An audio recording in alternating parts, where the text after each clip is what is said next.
요단강 동쪽 트랜스 요르단 지역에서 전도하고 계실 때 주셨던 말씀 같습니다. 예수님께서 많은 무리가 예수님을 따르시는 것을 보았습니다. 세상의 보통의 지도자들은 많은 군중이 자기를 따르면 참 뿌듯하고 기쁘겠지요? 그런데 예수님께서는 수많은 무리가 예수님을 따르시는 것을 보시면서 뒤돌아서서 돌이키면서 오늘 말씀을 하시는데, 자기 십자가를 지고 나를 따르라고 말씀하십니다. 갑자기 성경을 묵상하다가 예수님이 돌이키신다라는 말씀이 누가복음에 여러 번 나왔다는 그런 느낌이 있습니다. 그래서 제가 좀 찾아봤습니다.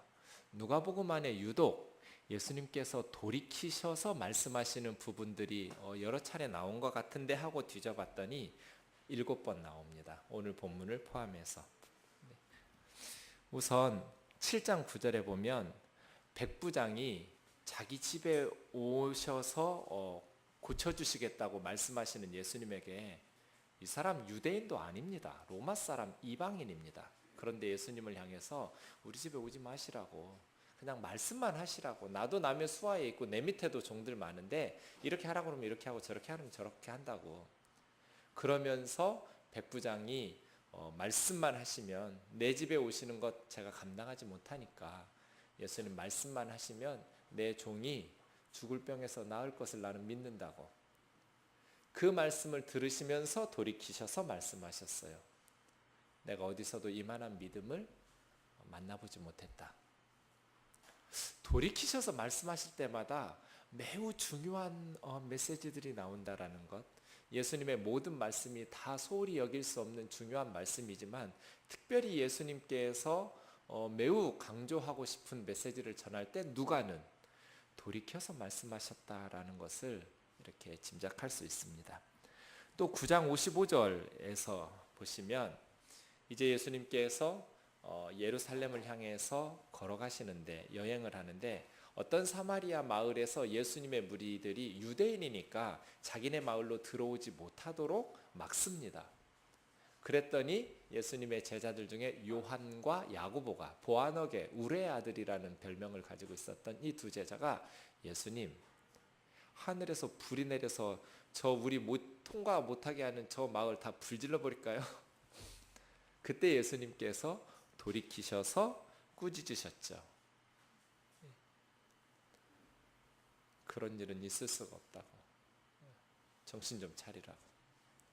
그때 예수님 또 돌이키셔서 말씀하셨고, 10장 23절 말씀에서도, 또 오늘 본문 14장 25절에서도, 22장 61절에서도, 23장 28절에서도 예수님께서 돌이켜서 말씀하실 때 제자들과 아주 중요한 메시지들을 가르치거나 매우 중요한 말씀들을 하실 때 돌이키셔서 말씀하신 것 같아요.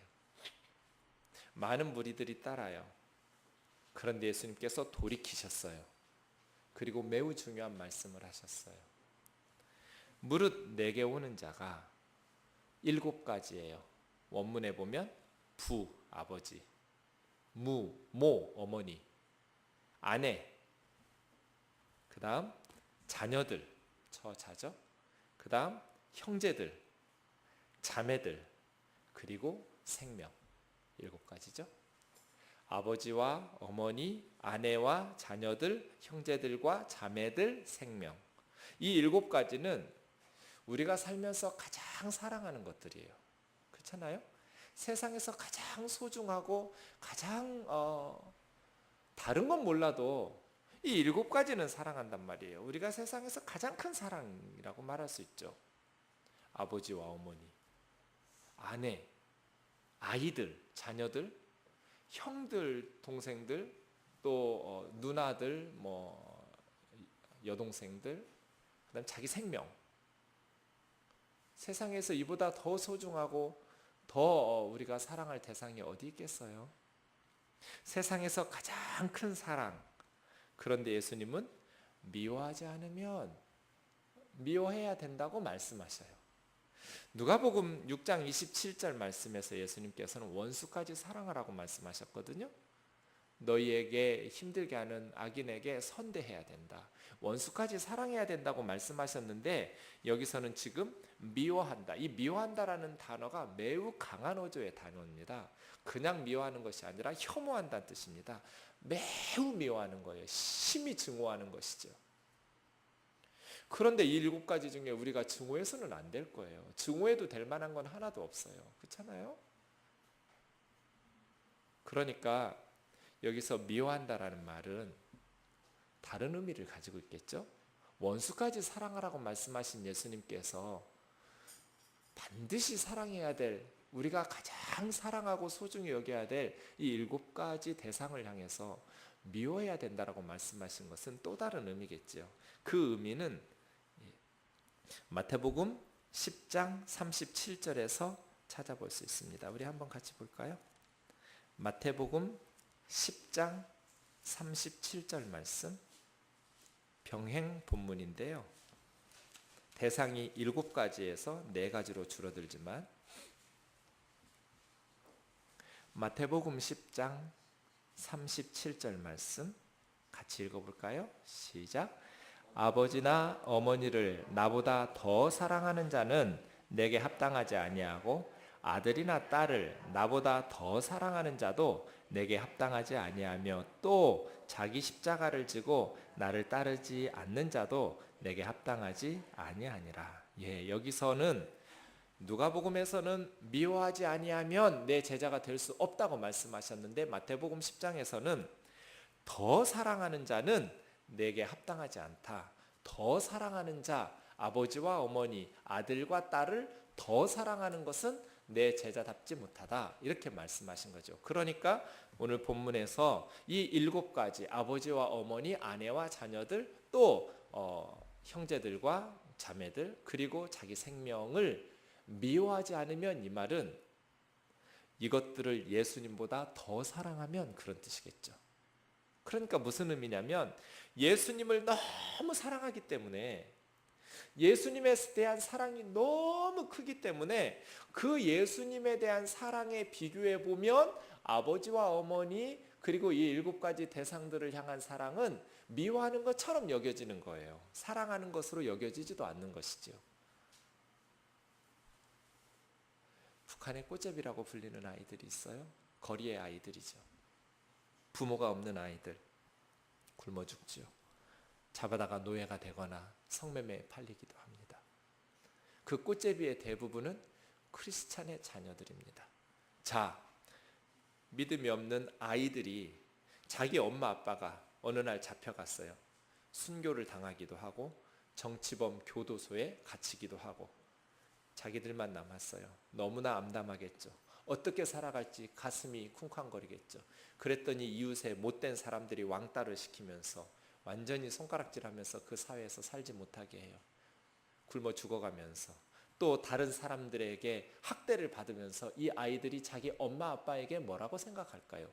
엄마 아빠는 나를 미워했다. 그렇게 생각하지 않을까요?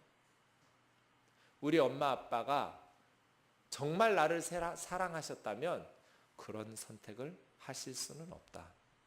어떻게 예수를 믿겠다고 자식을 이렇게 방치할 수 있는가? 그런 생각하겠죠. 초대교회에 예수님을 따르기 위해서는 유대 사회에서 완전히 왕따를 당해야 돼요. 그건 2000년이 지난 지금도 전혀 달라진 게 없어요.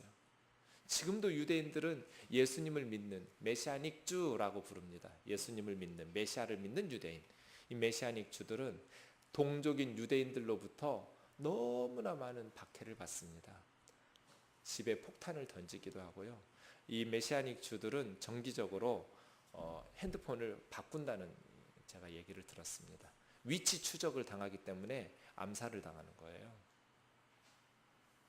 그렇게 가족 중에 아이가 예수를 믿더니 혹은 부모 형제가 예수님을 믿더니 그렇게 가족은 나몰라라 하고 위험한 불구덩이로 들어간단 말이에요. 가족이 생각할 때 뭐라고 느끼겠어요? 저 녀석들은 아비를 사랑하지 않고 미워했다. 어미를 버렸다. 그렇게 생각하지 않겠어요? 많은 사람들이 예수님과 함께 따르고 있는데 예수님께서 그들에게 돌이키면서 말씀하십니다. 그렇게 따르는 것, 그것은 합당하지 않다고 말합니다. 정말 나를 따르기를 원한다면 이 7가지를 미워해야 된다. 그럴 각오가 되어 있는가? 그 다음 27절 말씀해 보시면 누구든지 자기 십자가를 지고 나를 따르지 않는 자도 능히 내 제자가 되지 못하리라. 자기 십자가는 누가 지냐면 예수님께서 비아 돌로로사로 자기 십자가를 지고 오르신 것처럼 그 십자가에서 처형되는 사람이 지는 거죠. 그러니까 자기 십자가를 지고 예수님을 따르라는 말은 죽으란 뜻이에요. 그 십자가에 매달려 죽을 각오로 예수님을 따르지 않으면. 그런데 이것은 순교를 의미하는가? 그렇지 않습니다. 순교자가 되라는 말씀이 아니라, 그러니까 대충 살다가 마지막 순간에 십자가 지고 나 따르면서 너희도 순교 당해야 된다라는 의미가 아니라 9장 23절을 한번 보시죠. 누가복음 9장 23절 앞에서 한번 나왔거든요. 누가복음 9장 23절 말씀 같이 한번 읽어볼까요? 시작. 또 무리에게 이르시되 아무든지 나를 따라오려거든 자기를 부인하고 날마다 제 십자가를 지고 나를 따르는 것이니라. 9장 23절에 하나 더 있는 단어는 뭐예요? 날마다예요. 죽었다가 환생하고 죽었다가 환생, 그럴 수는 없잖아요. 날마다 죽을 수 없어요. 십자가에 죽는 건 한 번이죠. 그런데 예수님께서 날마다 십자가를 지고 따르라고 말씀하셨잖아요. 그럼 이건 무슨 뜻이에요? 단순히 어떤 방식으로 죽느냐, 순교해라 이런 의미가 아니라 날마다 자기를 부인하면서 살아야 된다는 뜻이에요.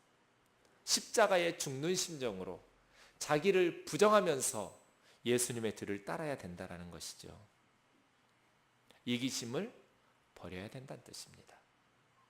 이기주의를 버리고 자기를 부인하면서 날마다, 이것이 예수님의 제자도의 본질이라고 말할 수 있습니다. 자기를 부인하고 예수님의 뒤를 따르는 것. 저는 3가지를 좀 본문에서 생각해 보려고 합니다. 오늘 말씀은 머리로 이해하는 것이 어렵지가 않고 삶 속에서 순종하여 실천하는 것이 어려운 본문입니다. 오늘 본문에 어려운 단어 없습니다. 머리로는 아주 단순한 말씀입니다. 그런데 삶 속에서 순종하는 것은 참 부담스러운 말씀임에 틀림없습니다. 첫 번째, 그럼에도 불구하고 예수님께서 원하신 예수님을 따르는 사람들은 예수님을 믿어서 구원받는 것이 아니라, 예수 믿음이가 아니라 예수님을 따르며 예수님의 제자가 되는 것을 원하셨다는 것입니다. 이것이 첫 번째 우리가 생각해야 될 것입니다. 예수님을 믿고 구원받으려는 크리스찬들은 많습니다. 그러나 오늘 본문과 같이 예수님을 따르며 희생하려는 크리스찬들은 거의 없습니다. 그러면 나는 예수 믿음이인가, 예수 따름이인가? 예수님을 믿고 구원은 받고 축복은 받으려 하지만 예수님을 따르기 위해서 자기 십자가를 지고 자기를 부인하면서 날마다 자기와 싸워가면서 주님의 제자가 되려는 그리스도인은 그러한 신앙생활을 하고 있는가를 점검해 봐야 됩니다. 목회자들은 몇 년 지나고 나면 이런 고민에 빠집니다. 저는 아주 심각한 고민을 한 적이 있습니다. 하나님이 나에게 원하시는 것이 무엇일까? 성도들에게 예수님을 믿게 해서 많은 사람들이 모여서 예수님 앞에서 예수 그리스도를 영접해서 천국에 가는, 구원받게 하는 그러한 목회를 하나님이 나에게 원하시는가? 아니면 비록 부담되는 설교를 통해서 성도들이 다른 교회로 떠난다 할지라도, 소수의 성도들이 남는다 할지라도 바른 예수 그리스도의 제자들을 만들어서 그렇게 삶으로 굉장히 부담스러운 메시지들이겠으나 예수의 제자됨을 살아내는 그러한 목회를 하나님께서 원하실까? 둘 다 중요하죠. 많은 사람들이 예수 그리스도를 영접하고 구원받는 것도 중요하고, 소수가 남을지라도 제대로 예수님의 말씀대로 살아내는 예수님의 제자 공동체인 교회를 목회하는 것도 중요하겠죠. 그런 고민을 오래 했었어요. 하나님, 목회 방향을 어떻게 잡아야 됩니까? 제가 내린 결론은 쓸데없는 고민이었어요. 그냥 저는 성경대로만 하면 되는 거였어요. 그건 제가 고민할 게 아니었어요. 그건 제가 정하는 게 아니에요. 그냥 저는 설교자로서 강단에 세우실 때 성경 본문에 있는 것 그대로 전하는 것이 내 역할이지, 어느 한쪽을 취사 선택할 자격이 저에게는 없었죠. 그러나 예수님의 목회 목표라고 할까요? 예수님을 믿고 많은 사람들이 자기를 따르게 하는 것이 아니었어요. 이 사람들을 막 추켜 세우면서 정말 당신들 위대하다고, 걱정하지 말라고, 내가 책임질 터이니까, 이런 식으로 그 많은 사람들이 계속해서 예수님을 따를 수 있도록 그러한 말씀을 하지 아니하시고, 굉장히 부담스러운 말씀을, 이건 따르라는 말이 아니라 가라는 이야기, 말로만 가라고 안 하셨지, 거의 그런 수준의 메시지잖아요. 예수님께서 원하신 것은 뭐였어요? 예수 믿고 구원받는 데서 끝나는 것이 아니라, 물론 처음 우리가 예수님을 믿을 때에는 믿음이 어리니까 여러 가지 문제를 해결하고 또 여러 가지 하나님으로부터 받는 그런 누리는 축복을 기대하면서 예수님 믿죠. 하지만 점점 우리의 신앙의 연수가 더해질수록 우리는 예수 믿음 위에서 예수 따르미로 변화돼야죠. 예수님을 닮아가서 예수님처럼 따라가야죠. 그런데 오늘 말씀을 저는 예수님에게 적용해 봤거든요. 이 7가지. 예수님은 이 7가지를 다 미워하셨어요. 예수님이라면, 내가 예수님이라면 어땠을까? 정말 많은 능력을 가지고 있잖아요. 그리고 우리 가족은 특별한, 이 세상의 모든 사람들이 예수님의 사랑의 대상인 사람들이지만, 요셉과 마리아 사이에서 태어난 동생들, 그리고 요셉과 어머니, 비록 육신의 어머니이지만 얼마나 귀하고 소중하게, 제가 예수님이었으면 정말 우리 가족에게 잘하고 싶었을 것 같아요. 여러분 그렇지 않으시겠어요?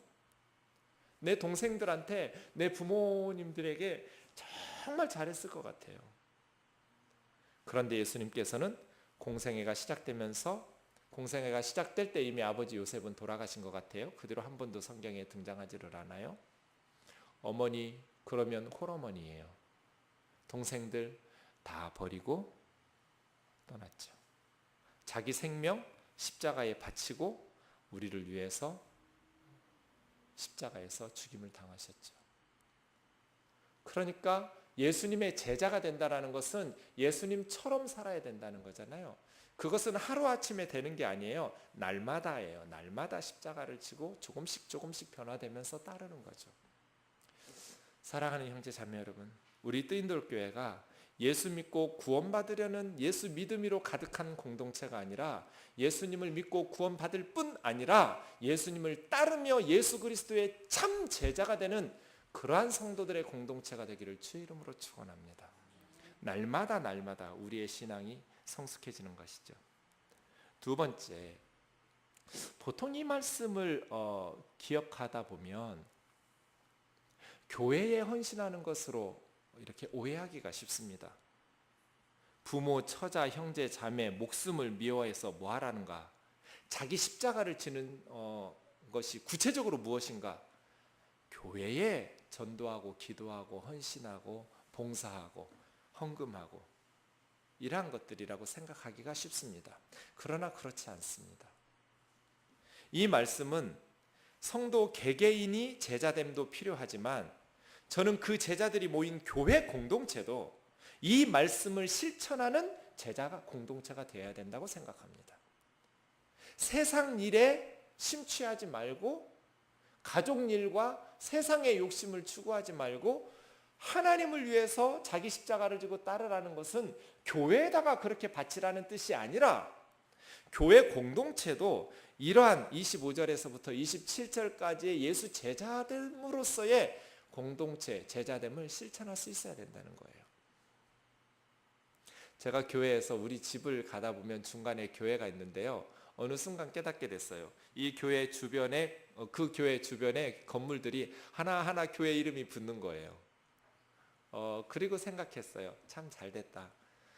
교회 예배당 주변의 건물들이 교회 건물들로 바뀐다는 건 그 교회가 어쨌든 잘 되고 있다는 뜻이잖아요. 감사한 일이죠.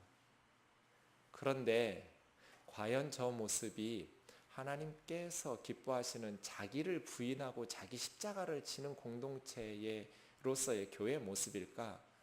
동의하기 어렵습니다. 성도들에게 자기를 부인하고 주님을 위해서 살도록 가르쳐요. 그래서 세상 욕심을 절제하면서 자기 집, 부모, 형제, 자매, 처자, 자기 생명까지 다 부인하면서 예수님을 위해서 살기 위해서, 주님의 제자 되기 위해서 교회에 헌신해요. 그런데 교회 공동체는 예수님 제자가 전혀 아니에요. 그러면 선교사로 나가면 될까? 저는 그렇다고 말할 수 없다고 봅니다. 선교지에 나가서 보면 진실하게 바르게 선교하는 선교사님들도 많이 계시지만 참 가슴 아픈 엉터리 선교사들도 많이 있습니다. 그러니까 이 일은 교회에다가 바치느냐, 심지어 외국에 나가서 선교하는데 내 인생을 바치느냐의 문제가 아닙니다. 무엇을 하느냐의 문제가 아니라 내 삶의 중심에 어디서 무엇을 하든지 이렇게 자기를 부인하고 자기 십자가를 지는 그러한 신앙생활을 하고 있느냐는 것입니다. 이것은 개인에게만 적용할 수 없습니다. 공동체도 마찬가지입니다. 성도들이 그렇게 자기를 부인하고 십자가를 지는 것으로 다 하나님 앞에 바치고 교회에다가 바친 것들을 계속해서 예배당 건물 사고 교회 것들로만 쌓아둔다면 교회 공동체는, 성도 개인은 주님의 제자가 되었을지 모르지만 그 성도들이 모인 교회 공동체는 예수 제자 공동체, 예수 따름이 공동체라고 말할 수 없습니다. 그러니 예수님께서 이 말씀하신 것은 교회에다가 하라는 뜻이 아닙니다. 세 번째, 예수님의 제자됨에 대해서 다시 한번 생각해 보고 싶습니다. 예수님의 제자됨을 예수님께서는 어떤 결과와 사역의 업적으로 말씀하지 않았다는 것입니다. 몇 명을 전도하면, 얼마만큼 헌금하면이 아닙니다. 사역이 아니라 인격과 신앙의 성품입니다. 그렇지 않습니까? 자기를 부인하는 것, 자기 십자가를 지는 것. 그러니까 세상과 싸워가지고, 세상과 싸워서 예수님을 위해서 어떤 사역의 열매를 맺었느냐가 아니라, 우리는 예수님의 제자됨을 생각하면 그런 식으로 생각하는데 그것이 아니고 우리 한 사람 한 사람이 예수 그리스도를 닮아가는 우리의 삶의 성품, 신앙의 인격을 오늘 예수님께서는 제자 되라고 말씀하신 것이죠. 신앙을 무엇으로 평가할 수 있습니까? 그 권사님이 기도를 열심히 하더니 물질의 복을 많이 받아서 교회를 몇 개 사오고 선교사를 몇 명, 11조가 얼마이고, 이것은 아주 유치한 겁니다. 과부의 2렙돈이 가장 많은 헌금을 했다는 예수님의 정신에 위배됩니다. 그런데 우리는 끊임없이 예수님의 제자됨을 이야기할 때 자신들이 헌신하는 자신들의 어떠한 사역과 열매와 결과로 평가하려고 합니다. 아닙니다. 내 신앙의 성품과 인격의 결과로 말해야 됩니다. 내가 작년보다 올해 얼마만큼 예수님을 더 닮아갔는가, 예수님을 얼마만큼 더 닮아갔느냐를 평가하는 것은 얼마만큼 나를 부인하면서 다른 사람을 섬기기 위해서 정말 예수님처럼 희생과 헌신의 삶을 살았는가, 그것으로 평가해야 됩니다. 사랑하는 형제 자매 여러분, 우리 뜨인돌 공동체가 진정한 예수님을 따르는 제자 공동체로 주님 앞에 기쁨이 되는 교회 되기를 주의 이름으로 축원합니다. 우리의 소원, 예수님의 제자답게 살아보다 죽는 것, 예수님처럼 살아보다가 죽는 것, 하루를 살아도 예수님처럼 살다가 죽는 것, 내 신앙의 기도와 성경 공부와 이 모든 것들을 총동원해서 내 신앙의 인격을 주님 앞에 평가받을 때 예수님을 닮아서 자기를 부인하고 날마다 자기 십자가를 지면서 언제나 다른 사람들을 살리기 위해서 죽을 준비하고 사는 것. 선교를 했느냐 안 했느냐가 중요한 게 아닙니다. 어떻게 사느냐, 어떻게 믿느냐가 중요합니다. 제가 몇 년 전에 우즈베키스탄에 가서 지하교회 목사들과 성경을 공부했습니다.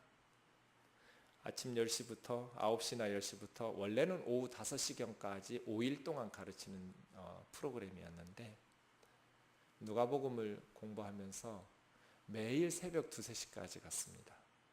통역이 있고 그렇게 해서 성경을 가르치는 거예요. 지하교회 목회자들에게. 그런데 그렇게 울어요, 얘들이. 근데 기도하면서 우는데 러시아 말로 기도하니까 제가 알아들을 수가 없어요. 얘들이 왜 우는지를 몰라요. 제 말귀를 못 알아들으니까요. 그거 참 어색해요. 형제 자매들은 그 목회자들이 사모님도 있고 목사도 있고 여러 명이 있었는데 그들은 막 가슴을 쥐어 뜯으면서 회개하고 우는데 저 혼자 안 울면서 이렇게 맹숭맹숭 기도하려니까 참 쑥스럽더라고요. 그런데 제 눈물이 터져버린 적이 있어요. 하루는 그 말을 했어요. 너희들 절대로 한국교회 목사들처럼 예수 믿지 마라. 너희들이 보고 있는 한국교회 목회자들처럼 예수님 믿지 마라. 저도 한국교회 목사잖아요. 그 말을 하는데 너무 서러운 거예요. 너희 한국교회 목회자들처럼 목회해라 이렇게 말해야 하잖아요. 그런데 너희들 한국교회 목사들처럼 절대로 그렇게 살지 마라. 막 멈출 수 없는 눈물이 쏟아져 나오는 거예요. 막 뜨거운 눈물이. 교회 키우고 그러면 좋은 사택, 좋은 차, 많은 연봉 그걸 당연시 여기면서 예수님의 자기 십자가를 날마다 지면서 예수님을 따르라는 말씀은 말은 하는데 살아내지는 않는 그런 선교사들 본받지 마라. 그러한 한국교회 목사들 본받지 마라. 예배당 크게 짓고 사람들 눈에 보이는 거 그거 부러워하지 마라. 무슬림 국가잖아요. 박해가 말도 못한단 말이에요. 그러니 우리는 죽을 각오로 주님 앞에 섰을 때 잘했다 착하고 충성된 종이라고 칭찬받을 수 있도록 목회하자. 그리고 천국에서 다시 만나자. 그런 말을 하는데 막 가슴이 찢어지는 것 같아요. 사람이 말을 뱉어놓고 나면 그 말에 대한 또 부담과 책임감이 많이 생기는 그런 말들이 있습니다. 제가 그 말을 해놓고 하려고 한 게 아니라 그냥 하다 보니 해놓고 그 말에 지금까지 제가 책임을 져야 되지 않을까라고 생각하면서 스스로를 올가매고 있습니다. 나는 과연 그런 말을 할 자격이 있는 목사인가? 나는 정말 날마다 나를 부인하면서 나에게 주신 예수님의 십자가를 짊어지고 예수님의 뒤를 따르는 목회자인가? 나는 정말 이 7가지 대상들을 사랑하지 않는다고 말할 만큼 정말 주님의 나라와 의를 위해서 헌신된 충성된 일꾼인가? 우리 가족들이 정말 우리 아들이 우리 아빠는 너무 좀 심해. 아내가 우리 남편은 정말 미쳤어. 우리를 버렸어. 라고 생각할 만큼 정말 한 영혼 한 영혼 성도들을 사랑하고 그 영혼들의 구원을 위해서 자기를 부인하면서 혼신의 힘을 다하면서 목회하고 있는가? 정말 나를 본받으라고 사도 바울처럼 말할 수 있을 만큼 나처럼 하라고 그렇게 말할 수 있을 만큼 난 예수 그리스도의 뒤를 따르는 그리스도의 제자인가? 두려울 때가 많습니다. 주님만 아시겠죠. 저와 여러분 누구도 자신 있게 당당하게 주님 앞에서 말할 수 있을 사람은 없을 겁니다. 하지만 이 시간 말씀 앞에서 정직하게 제자도의 본질과 핵심은 많은 사역의 열매가 아니라 자기를 부인하고 십자가를 지고 예수 닮아가며 예수님 따르는 것이라는 것을 잊지 말고 내 신앙의 인격과 성품이 날마다 그리스도 닮아가는 귀한 주의 자녀들 되기를 주의 이름으로 축원합니다. 우리 찬양합시다. 기도 제목 뒤쪽에 십자가